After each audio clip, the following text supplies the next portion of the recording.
Levítico, el capítulo 6, vamos a leer los versículos 12 y 13. Y con esos textos nos vamos a introducir en el mensaje que se llama Cuando el fuego hace la diferencia. De eso vamos a hablar en esta mañana, cuando el fuego hace la diferencia. Ya está entonces en Levítico capítulo 6, versículo 12.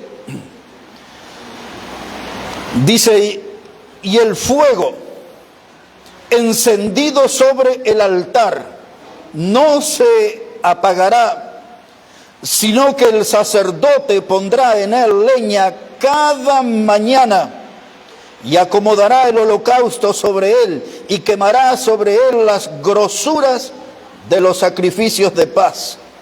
El fuego arderá, ¿por cuánto tiempo? Continuamente en el altar, no se apagará.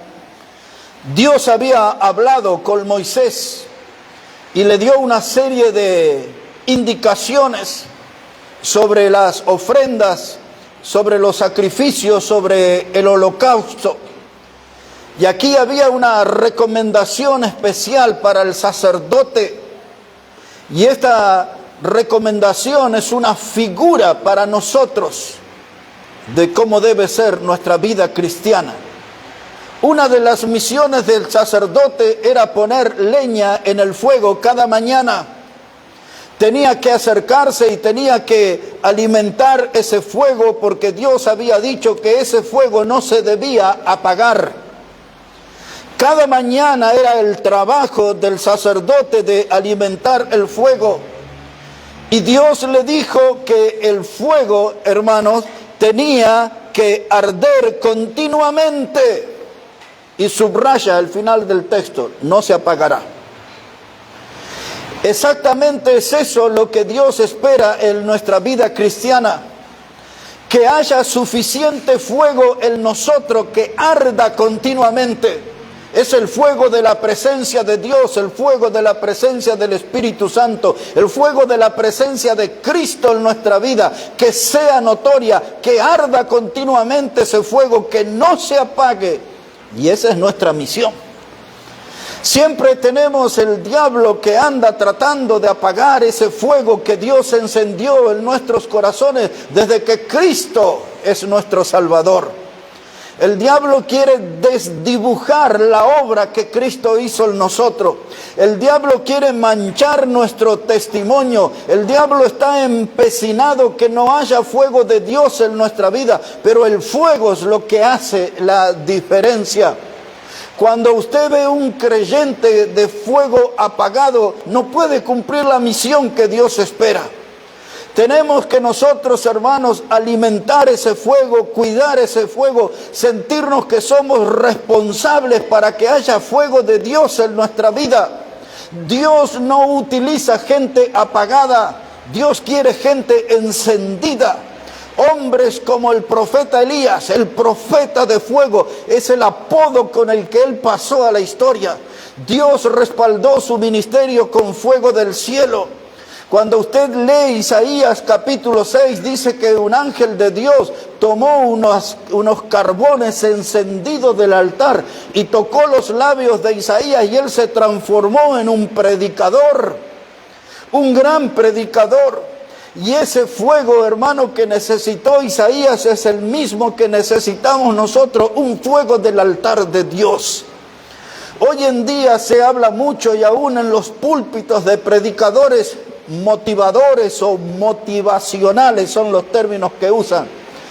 Gente que trata de alimentar los ánimos de sus oyentes, y eso es un fuego artificial, eso es un fuego falso. El fuego que yo necesito que encienda mi vida tiene que ser un fuego que salga del altar de Dios. Un fuego que provenga de la palabra de Dios. No necesito un fuego producido por las chispas de las emociones. Necesito un fuego de Dios en mi vida para ser un cristiano vivo, para ser un cristiano activo, para ser un hombre, una mujer de acción en la obra de Dios. Necesito fuego de Dios. Ahora yo tengo que ser responsable de cuidar el fuego que Dios me dio. Yo tengo que ser responsable de alimentar ese fuego. Y yo tengo que ser como este sacerdote, que el fuego de Dios arda en mi vida continuamente. Algunos con el paso de los años se vuelven cristianos por épocas, por temporadas. Yo debo ser un hijo de Dios continuamente. Siempre debe haber ese fuego. Siempre el diablo se sale con la suya. Siempre él tiene una comisión de agua fría que apaga todo ese fuego espiritual que hay en nosotros para servir al Señor. Algunos el diablo logra apagar el fuego, pero el fuego debe arder continuamente. Era el trabajo del sacerdote. Es nuestro trabajo que haya siempre fuego de Dios en nuestra vida. Alguno preguntará por qué es necesario.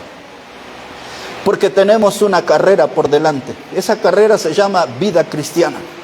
Y no podemos, hermano, estar en esa carrera con éxito si no tenemos la presencia del fuego de Dios en nuestra vida.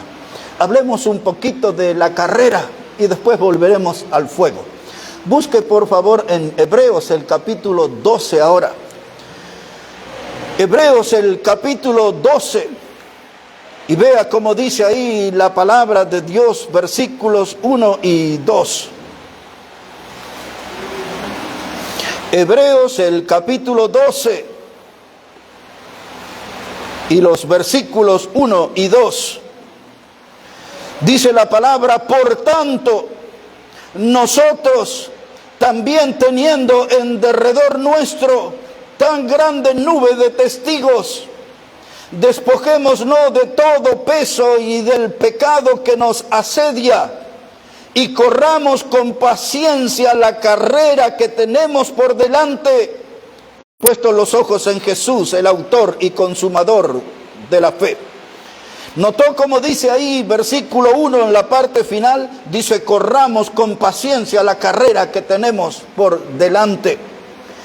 Este texto está en un contexto del capítulo 11, donde se nos habla detalladamente de los héroes y de las heroínas de la fe. Entre los héroes de la fe lo encontramos, por ejemplo, a Noé, lo encontramos a Abraham, lo encontramos a Enoc, aquel hombre que la Biblia dice que fue traspasado, llevado por Dios para que no conozca la muerte. Se habla de los jueces como Barak y Jefté y Sansón. Se habla de los predicadores como Isaías, aquellos que fueron perseguidos y muertos, y aquellos grandes hombres y mujeres de Dios que fueron perseguidos por su fe y condenados a vivir en los montes y en las cavernas y en las cuevas de la tierra. Así textual dice el capítulo 11. Ahora el escritor nos introduce en este capítulo 12 y dice, teniendo en nuestra memoria todo ese relato del capítulo 11, donde comienza en el versículo 4 hablando de Abel, y dice acerca de él que aún muerto sus obras hablan por él. Un testimonio impactante. Aún muerto Abel, sus obras, su manera de servir a Dios, su manera de seguir a Dios dejó huellas en este mundo. Y a la luz de todo el ministerio y trabajo de esos hombres y mujeres, ahora la Biblia comienza diciendo en este versículo 1, tenemos en derredor nuestro una grande nube de testigos. ¿Qué es una gran nube de testigos? Conocemos grandes nubes.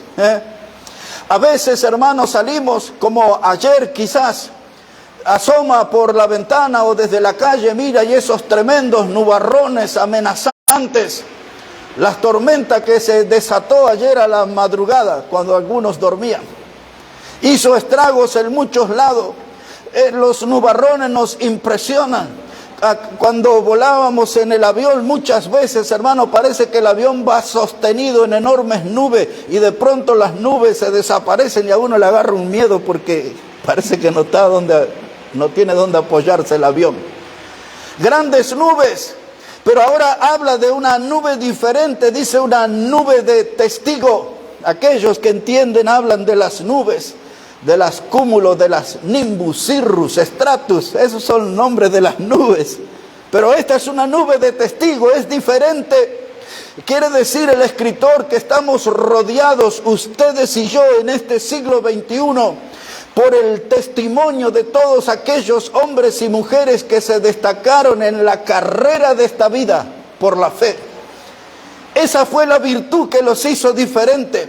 Esa fue la presencia del fuego de Dios en la vida de cada uno de ellos. El fuego de Dios hizo la diferencia. La fe era la virtud que ellos tenían para confiar en Dios. Por eso bien dice ahí en el capítulo 11, dice, sin fe es imposible agradar a Dios. Así que tenemos que tener la fe encendida y el fuego encendido en nuestra vida. Y aquí no hay oportunidad para que usted diga, mire que soy medio flojo, mire que no soy tan fuerte, no creo que pueda vencer en esta carrera. Pero esa nube de testigos, esos hombres y mujeres desde el fondo de la historia, tienen voces de aliento para nosotros. Porque ellos se encargan de darnos el mensaje, que ellos no eran diferentes a nosotros. Cuando la Biblia habla de Elías, el profeta de fuego, aquel hombre que hacía descender fuego, aquel hombre que oró y durante 3 años y medio no cayó una gota de agua en la tierra, y a los 3 años y medio oró y vino lluvia. Ese hombre así poderoso, dice Santiago en su carta que Elías era un hombre sujeto a pasiones. Cuando Santiago dice que era sujeto a pasiones, dice que era un hombre tan lleno de debilidades como usted y como yo. Pero los logros de él fueron enormes. Eso fue la presencia de la fe, la presencia del fuego de Dios. Elías, aunque tuvo muchas debilidades y flaquezas en su ministerio, fue un hombre poderoso porque se ocupó bastante de que el fuego de Dios estuviera en su vida. ¿Cuánto nos dedicamos ustedes y yo a que haya fuego en nuestra vida? Hermanos, si no hay fuego de Dios, no vamos a ir muy lejos. Si no hay fuego de Dios en nuestra vida, va a haber desgano, va a haber desaliento. Si no hay fuego de Dios, va a haber poca energía, poco entusiasmo para el trabajo. Necesitamos el fuego de Dios, y como el sacerdote, el fuego arderá cada mañana, el fuego arderá continuamente, no se apagará, dice la Biblia. Wow, tenemos trabajo, ¿eh? Tenemos trabajo. Y sobre todo nosotros que por lo general estamos acostumbrados a rendirnos y tirar la toalla ante cualquier circunstancia adversa. Cuando aparece una complicación, ya con el ánimo al piso. Pero la Biblia viene y nos dice, tenemos una gran nube de testigos. Voces que vienen del pasado para alentarnos y decirnos, nosotros pudimos, ustedes también podrán. Porque ustedes tienen la fe que tuvimos nosotros, ustedes necesitan tener el fuego que tuvimos nosotros. ¿Qué lección es, hermano? Una gran nube de testigos. Imagine usted como si estuviera en un estadio. Las tribunas y todos estos héroes de la fe y estas heroínas de la fe alentándonos. Vamos que tú puedes, vamos que puedes ganar alma. Vamos que puedes venir más seguido a la iglesia. Vamos que puedes leer más la Biblia que estar frente a tu celular. Vamos que puedes animar a otros hermanos. Ustedes pueden, nosotros pudimos. Pongan en acción esa fe. El fuego no se debe apagar en su vida. Una gran nube de testigos alentándonos desde alguna grada, desde alguna tribuna. Y ahora dicen ellos que tenemos que despojarnos de todo peso y del pecado que nos asedia. ¿Cómo interpretamos esa frase? Despojarnos de todo peso y del pecado que nos asedia. Lo primero que necesitamos comprender es que el pecado es una fuerza que aplasta al cristiano. El pecado es una fuerza que humilla al cristiano. Y el pecado es una fuerza que descarta, que elimina al cristiano del servicio a Dios.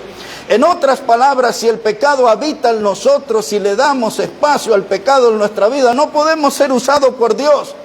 El pecado es uno de los agentes del diablo para apagar el fuego en nosotros. Cuando no hay fuego de Dios en nuestra vida, es porque abunda el pecado en nuestra vida. Y entonces aquí dice, despojémonos. Esa palabra usted ya la entiende, es quitarnos algo de encima. Es algo que ya no toleramos, no soportamos. Es algo que ya no podemos cargar sobre nuestra espalda. ¿Qué es eso? El pecado. Dice, despojémonos de todo peso. Y algunos dicen, yo todavía no siento el peso del pecado, estoy teniendo victoria, hay fuego de Dios en mí. Pero dice el texto, y del pecado que nos asedia. La palabra asedio o la palabra acechanzas del diablo es la figura del diablo como el león rugiente que anda buscando a quien devorar. La palabra asedio es la figura de algo que nos está pisando los talones.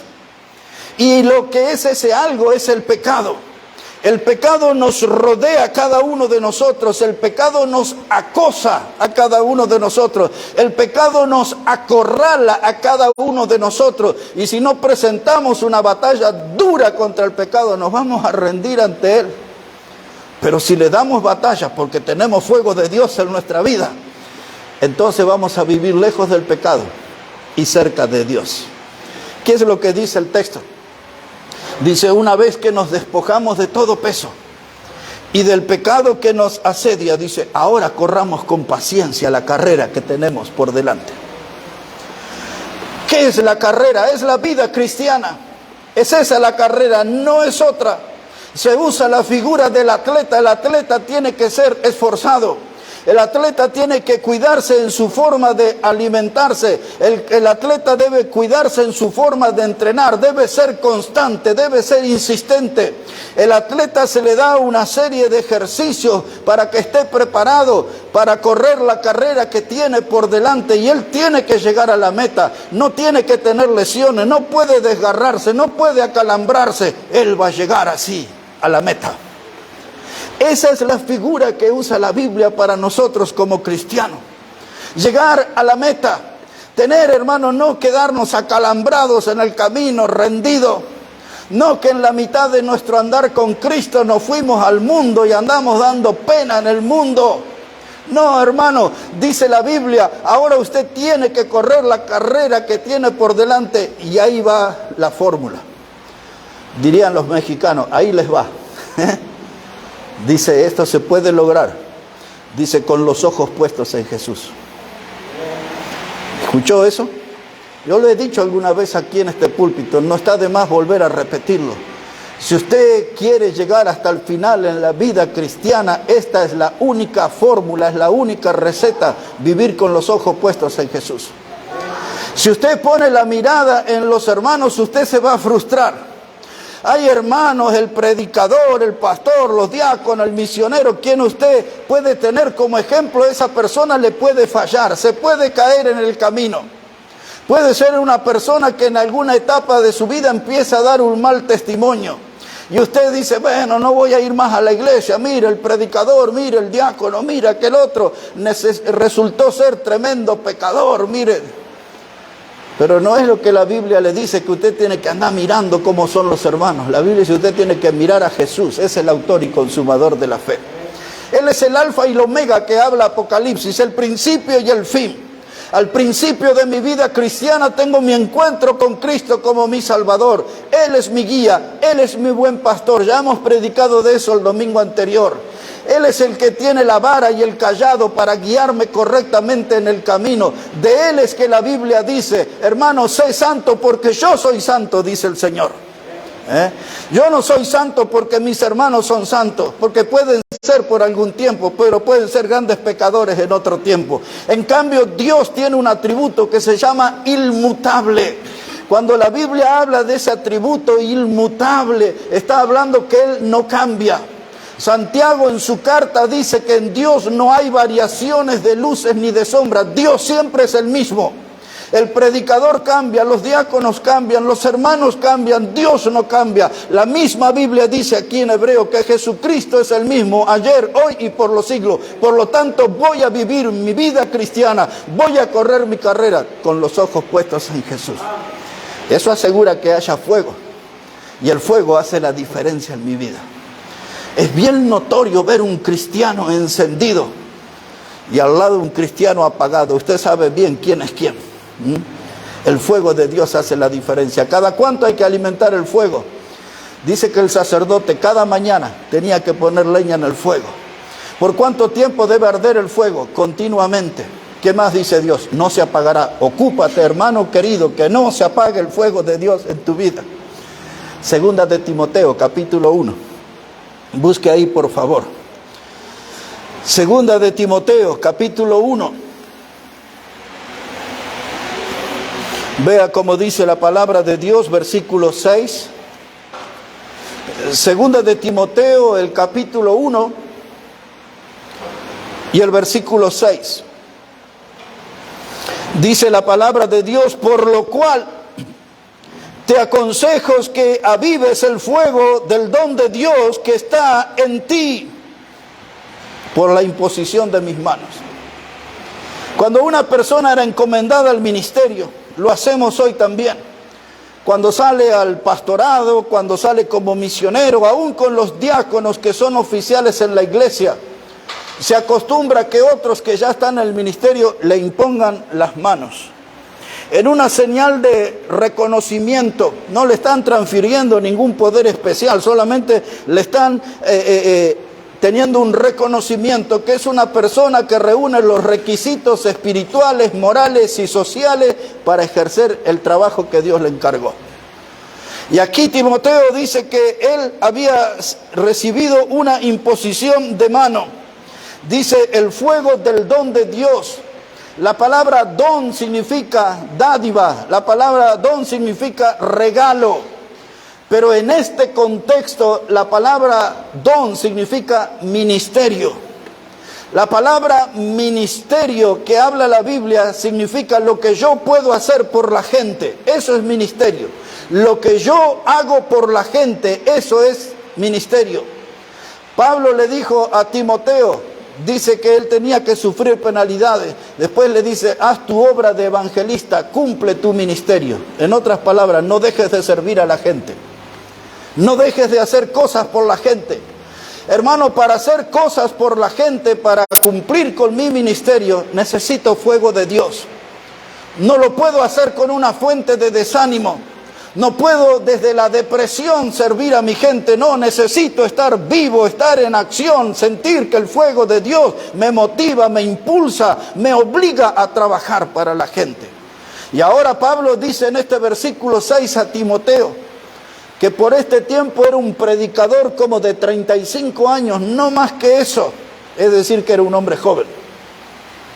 Y le dice Pablo, yo te aconsejo que avives el fuego del don de Dios que está en ti. Avívalo. No dice que tiene que ir a la iglesia a escuchar un gran sermón y salir avivado. No dice ahí que tiene que ir a escuchar una conferencia y se va a expandir el fuego en él. No, dice, tú aviva, tú eres el responsable de cuidar el fuego de Dios, de cuidar, de alimentar el fuego de Dios. Tú eres responsable. Como el sacerdote, leña en el fuego cada mañana, arderá continuamente, no se apagará. Y ahora Pablo le dice, aviva tú. Porque hay algunos que dicen, no, dice, yo soy un cristiano apagado porque no tenemos un buen predicador en la iglesia. Eso no es bíblico. Tú tienes que alimentar tu fuego, tú eres responsable de tu fuego. Tú tienes que ocuparte que siempre haya fuego de Dios. No vas a estar encendido en fuego toda la semana por el sermón del domingo nada más. Cada día debes cuidar que haya fuego de Dios en ti. Dice, yo te aconsejo, dice Pablo. Ya estaba en el final de su carrera, Pablo ya estaba anciano. Sabía bien de qué estaba hablando, había visto la vida pasar frente a sus ojos y ahora estaba en condiciones de aconsejar a Timoteo, su hijo espiritual, y le dice, tú tienes que avivar el fuego de Dios que está en ti. Algunos de nosotros aquí hemos hecho asado. Acá está hermano José Luis y José Choque y algunos otros que lo hemos visto en varias actividades de asado. Desde el sábalo hasta el pollo, de todo. Y hermanos, cuando uno está allí, uno empieza a notar después de un rato que ya sale una música de la parrilla y la grasita empieza a caerse del pollo, del asado, de los choris, de lo que sea. Y después uno empieza a dejar de sentir ese sonido.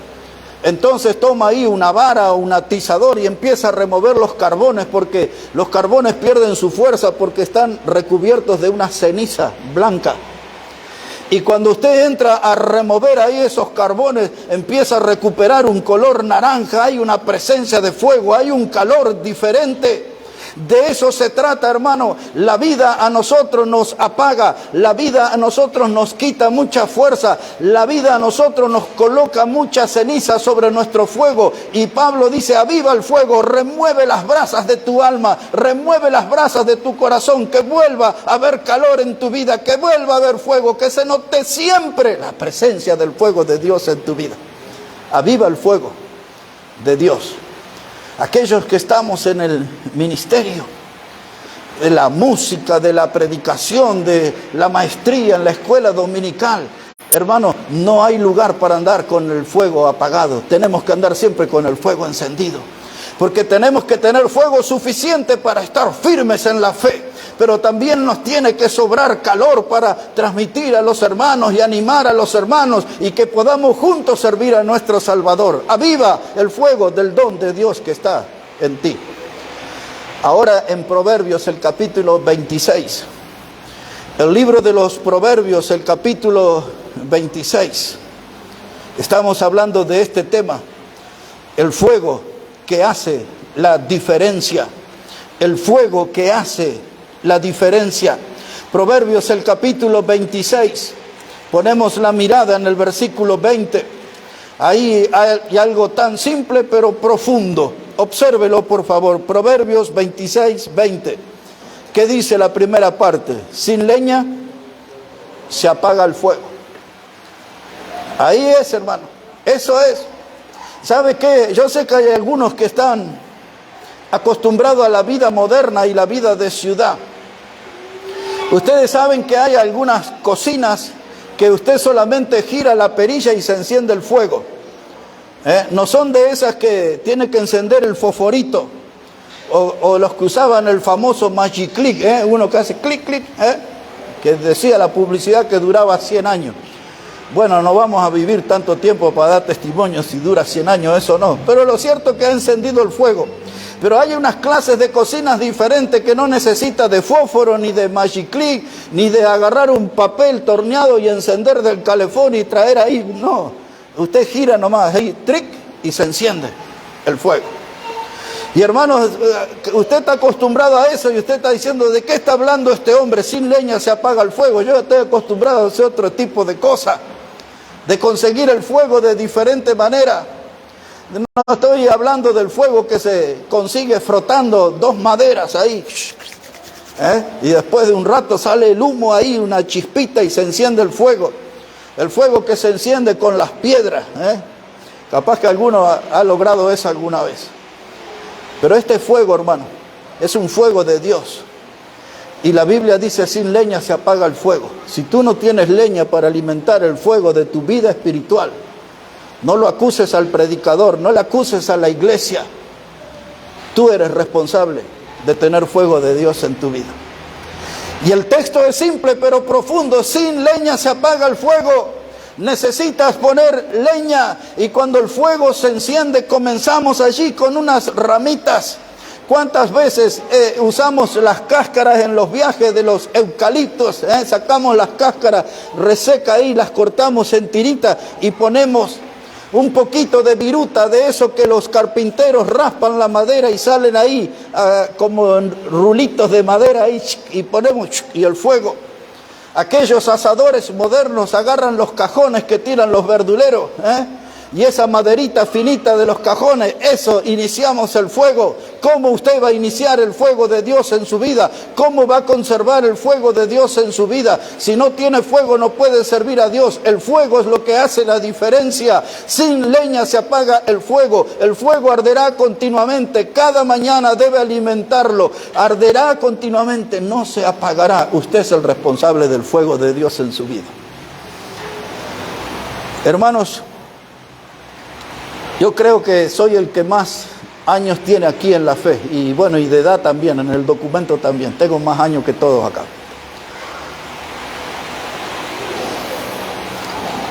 ¿Y sabe qué, hermano? Por más de 40 años tuve que cuidar el fuego en mi vida. Muchas veces el diablo me ha desalentado. Muchas veces el diablo me ha puesto obstáculos, tropiezos, pero de una forma u otra, con el fuego de Dios en mi vida he ido adelante y puedo mirar hacia atrás y nunca estuve apartado del Señor en 43 años. Nunca estuve lejos de Dios. Pero hermanos, todos nosotros tenemos que tratar de mantener esa firmeza en el camino del Señor, y esa firmeza depende del fuego. Sin leña se apaga el fuego. Estoy hablando del leño de la predicación. Escuche predicación. Cuando no estoy en la iglesia, voy a escuchar un buen sermón en la radio, o voy a entrar ahí en el celular o en la computadora a leer un buen sermón.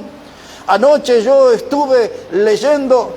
No tenía tiempo, pero me entusiasmé tanto viendo un hombre que se llama Charles Finney. Conozco bien su vida, allá por los años 1800. Y ahí ese libro me llevó a otro que se llamaba Jonathan Edwards, el hombre que Dios utilizó para el despertar espiritual en los Estados Unidos, ya hace casi 3 siglos. Y luego ahí estaba David Brainerd, y empecé a ver un hombre que se llamaba George Whitefield, que fue uno de los predicadores más grandiosos de la época, sin micrófono, que predicaba más de 20,000 personas en un solo culto. Y empecé a ver todo y no podía cortar, y ya eran las 12:30 y yo estaba leyendo, porque esos hombres de fuego a mí me ayudan a mantener el fuego de mi vida. Y después, cuando voy a la cama, pongo una predicación de un amigo mío en Chicago. Estaba predicando en directo ahí en la iglesia y me puse a escuchar la predicación. ¿Sabe de qué estaban hablando? De fuego. Y hermanos, hay que escuchar a esos hombres de fuego, predicadores de fuego. Yo tengo que cuidar el fuego del don de Dios que está en mí. Muchas veces la gente le va a desalentar, muchas veces la gente va a querer quitarle el entusiasmo. Mucha de esa gente son agentes del diablo mismo que vienen para apagar el fuego en su vida. Hermano, uno de los lemas que yo he tenido en mi vida es de moverme con los que se mueven. No me gusta andar con los resentidos, con los amargados.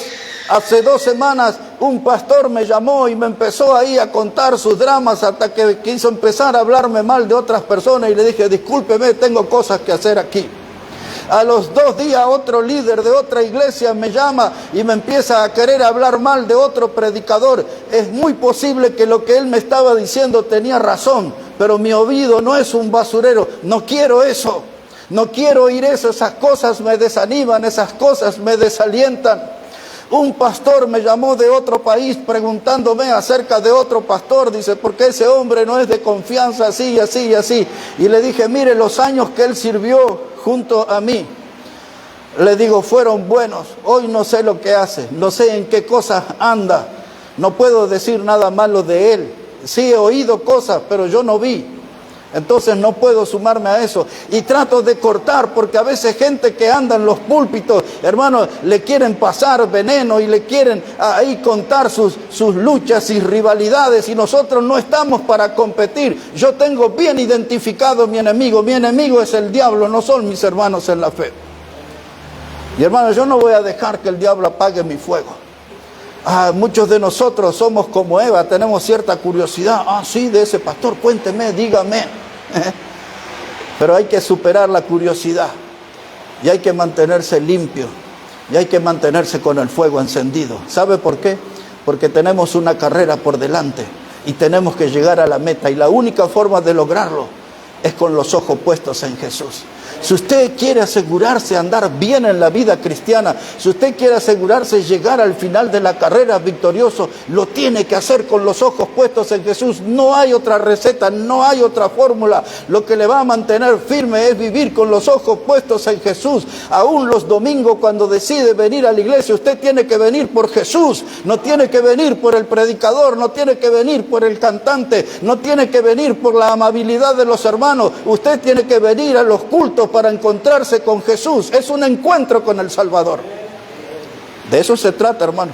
Puestos los ojos en Jesús, el autor y consumador de la fe. Primera de Corintios, capítulo 9. Y ya vamos a la parte final de nuestro mensaje. Primera Corintios, el capítulo 9, versículo 24.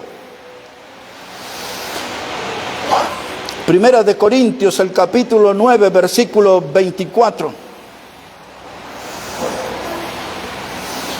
Ahí está el apóstol Pablo escribiendo una porción maravillosa a una iglesia que estaba llena de conflictos.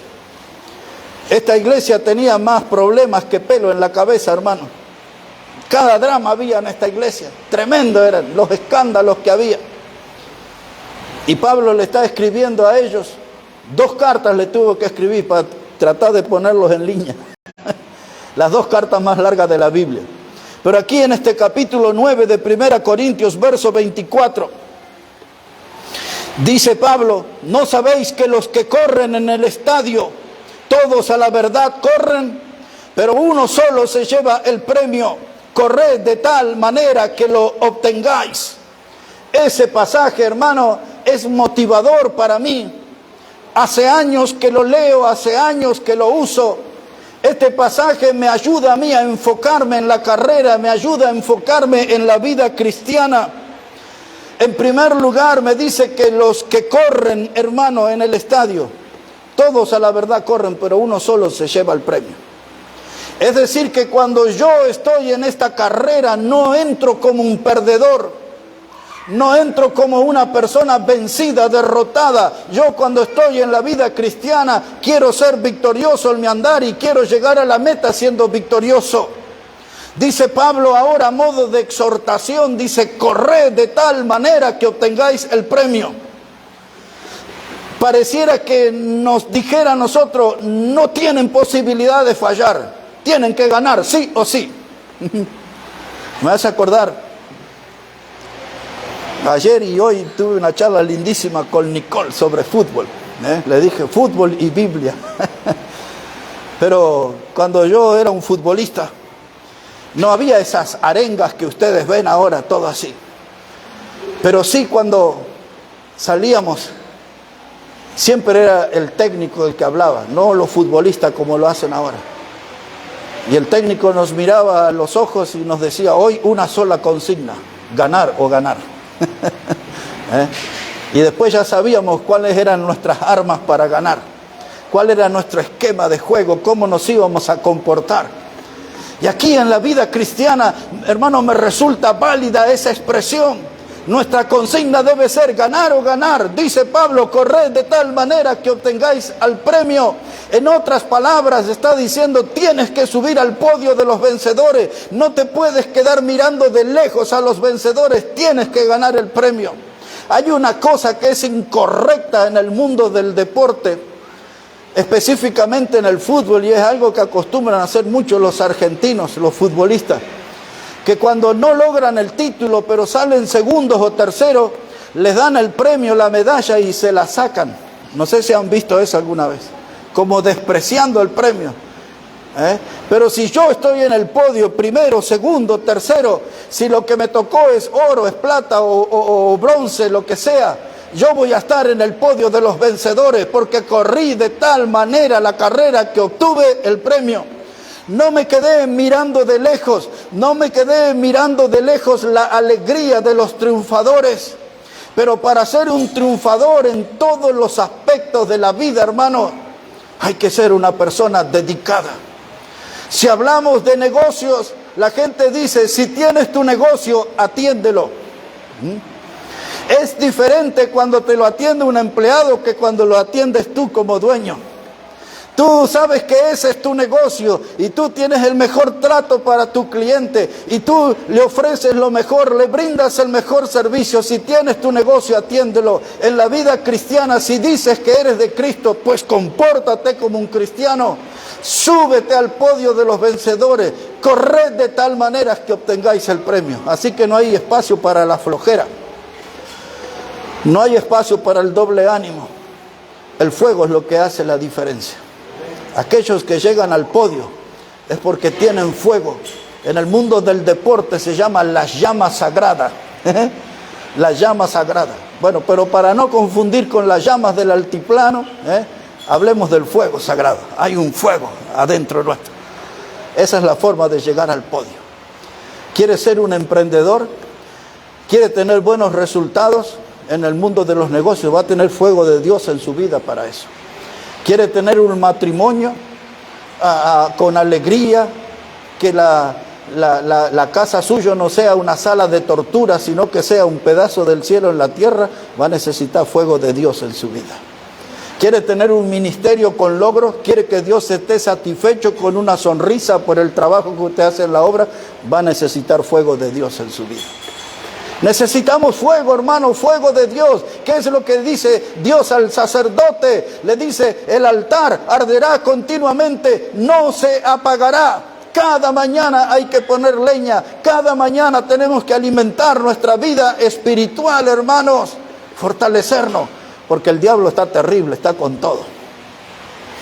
El diablo cuando ataca no lo hace con dudas. El diablo cuando ataca está decidido y descarga su furia asesina sobre nosotros. El diablo quiere lastimarnos, el diablo quiere vernos desangrar a cada uno de nosotros. Y yo tengo que aprender a resistir al diablo. Lo tengo que hacer con la presencia de fuego de Dios en mi vida. El fuego es lo que hace la diferencia. A veces hay cristianos apagados y a veces hay iglesias apagadas. Pero necesitamos convocar al fuego de Dios y que se instale en nuestra vida y que se instale en nuestra congregación. El fuego de Dios es lo que necesitamos en nuestra vida. Un pasaje más, hermanos, y vamos a terminar. Si puede ahora en 2 de Timoteo, capítulo 2, 2 de Timoteo, capítulo 2. Y este es un pasaje en especial para los que son más nuevos en la fe, para que pueda tomar este pasaje y guardarlo y si lo memoriza le va a hacer muy bien. Dice la palabra de Dios, 2 de Timoteo, capítulo 2, versículo 15. 2 de Timoteo 2:15, dice la palabra, procura con diligencia presentarte a Dios aprobado, como obrero que no tiene de qué avergonzarse, que usa bien la palabra de verdad. Un obrero que no tiene de qué avergonzarse. Hermano, un obrero, un lunes, mañana, ¿se imagina el obrero aquí en la provincia de Buenos Aires a las 4 de la mañana, 5 de la mañana esperando el colectivo? El obrero se trepa a ese colectivo a veces colgado ahí. Algunos se suben en los trenes y ya no hay lugar y tienen que ir en la máquina ahí esquivando que el aceite del motor no le manche. Hay gente, hay obreros que hasta a veces viajan en el techo en los trenes. El obrero, la vida del obrero es sacrificada, es de esfuerzo. Estamos hablando del obrero que tiene fuego interior para sostener a su familia, es responsable y sale a trabajar y hace grandes sacrificios. Tiene que viajar todo apretado en el verano, rodeado de gente toda transpirada que ni conoce el desodorante. El obrero tiene que estar ahí firme, tiene que estar firme. Y ahí en la zona de riesgo que puede haber un punguista que le robe la cartera o el celular. Y en esos días de invierno, 4 o 5 de la mañana, esperando el tren, esperando el colectivo, un día lunes, qué terrible, son los días que el verdadero guapo sale a trabajar, a la mañana temprano, esos fríos, y aquellos que viven en la provincia y ven el hielo, la escarcha allí sobre el pasto. Pero hay que ir a trabajar, porque hay una responsabilidad sobre una familia, hay que poner pan, sopa y algo más sobre la mesa. ¿Y cómo voy a ir a trabajar? Con fuego de Dios en mi vida. Es el fuego de un buen obrero. Y ahora llevándolo al plano espiritual, dice Dios que ustedes y yo tenemos que ser buenos obreros, que no tengamos de qué avergonzarnos, que usamos bien la palabra de verdad. ¿Para qué voy a usar la palabra de verdad? Para alimentarme, para fortalecerme. Voy a usar la palabra de verdad como guía de mi vida. Voy a usar la palabra de verdad como el medio de comunicarme con la gente para hablarle las buenas nuevas de Cristo. Tengo que ser un obrero que no tenga de qué avergonzarme delante de Dios. Tengo que usar bien la palabra de verdad. Esta palabra no es bien usada cuando la dejamos en la mesita de luz juntando tierra hasta el próximo domingo. Esta palabra, hermanos, tiene que ser usada, tiene que ser leída. Esta palabra tiene que ser devorada. Estos días vimos una imagen de Corea. Usted sabe que ahí en Corea del Norte no están permitidas las Biblias. De la otra Corea muchas veces usan una especie de globos y mandan así para que lleguen Biblias a ese territorio. Y veíamos ahí a la gente ver esas Biblias y mirarlas y llevarlas al pecho y llorar y llorar y llorar porque les llegó la palabra de Dios. Esa gente, hermano, con desesperación necesitaba la palabra de Dios. Es la misma palabra que junta tierra en la mesa del uso en la biblioteca de nuestra casa. Hermanos, si no queremos avergonzarnos, leamos la palabra, usemos bien la palabra, vivamos la palabra. Esta es la palabra viva, eficaz. Cuando Dios nos habla, nos pone en aprieto. A veces Dios nos habla y sentimos vergüenza. A veces Dios nos habla y nos sentimos sacudidos, que los cimientos de nuestra vida se mueven, porque esta palabra es poderosa. Esta palabra dice que es como un martillo que quebranta la piedra. Nuestros corazones, que son duros y rebeldes, muchas veces son conmovidos por esta palabra. Es la palabra de Dios, es la palabra viva, es la palabra eterna, es la palabra, hermano, que da fuego. Dice Jeremías 23:29, ¿no es mi palabra como fuego y como martillo que quebranta la piedra? En síntesis, mis hermanos, si quiero asegurarme de la presencia del fuego de Dios en mi vida, tengo que tener un contacto directo con la palabra. No se conforme con el sermón del jueves, no se conforme con el sermón del sábado o del domingo. Necesitamos de la palabra de Dios. Hermanos, por nuestro estilo de vida, en la sociedad que vivimos, el modo de trabajo que ustedes tienen, la mayoría de ustedes que trabajan más de lo normal, mucho más, están 12 horas en su trabajo, 14 horas en su trabajo, y me consta que algunos han estado por época mucho más horas, mucho más que 14 horas. Y esa clase de trabajo, hermano, es un trabajo agotador, pero no use eso como una excusa para no estar en la casa de Dios. Hay muchos hermanos que por falta de Biblia se volvieron a subir a la torre de Babel. La palabra Babel significa confusión, y hoy hay muchos cristianos confundidos. Están como en la torre de Babel y Dios les habla por su palabra, le dice: bájate de la torre y vive la vida cristiana. Ahí en la torre de Babel hablaban un lenguaje que nadie se entendía. Es el lenguaje que se habla en el mundo. No podemos entender que la gente del mundo sea tan grosera, tan violenta, tan agresiva en la manera de hablar. Sucede en el fútbol, sucede en el campo de la política, sucede, hermano, en la feria, en todos lados. Hay gente agresiva, de lenguaje vulgar. Y hermanos, yo no tengo que hablar ese lenguaje, tengo que salir de la torre de Babel y empezar a hablar como un verdadero cristiano, como un hijo de Dios. Por eso dice la Biblia que ninguna palabra, hermanos, salga de nuestra boca si no está sazonada con sal. Necesitamos tener una palabra bien condimentada, una palabra que tenga buen sabor. Es la clase de palabra que encontramos en la Biblia, en la palabra de Dios. Ayer, hablando acerca del hijo pródigo que se fue a vivir a una provincia apartada, dice el Evangelio, y vivió perdidamente. Y yo les dije ayer en el mensaje que el diablo lo secuestró a ese muchacho, le llenó la cabeza y el corazón de malos pensamientos y sentimientos y se lo llevó a un campo pecaminoso. La Biblia dice una provincia apartada, secuestrado por el diablo, allá estaba. Y el diablo hoy sigue secuestrando cristianos. Yo decía, ¿cuántos de los nuestros son secuestrados los jueves? No los vemos, no sabemos por dónde los tiene el diablo. ¿Cuántos son secuestrados los sábados? ¿Y cuántos son secuestrados los domingos? El diablo anda secuestrando a los cristianos. Se los lleva, provincias apartadas, lugares. No es que están en otra congregación, no es que están en otra comunión. No están en la casa de Dios. Y hermano, y la Biblia nos toca y nos sacude. Y la Biblia nos exhorta.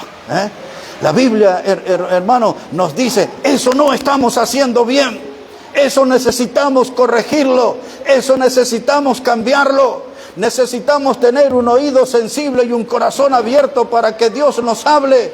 Si Dios no nos guía, estamos perdidos. Si Dios, hermano, no nos ayuda a que nosotros alimentamos el fuego, estamos perdidos.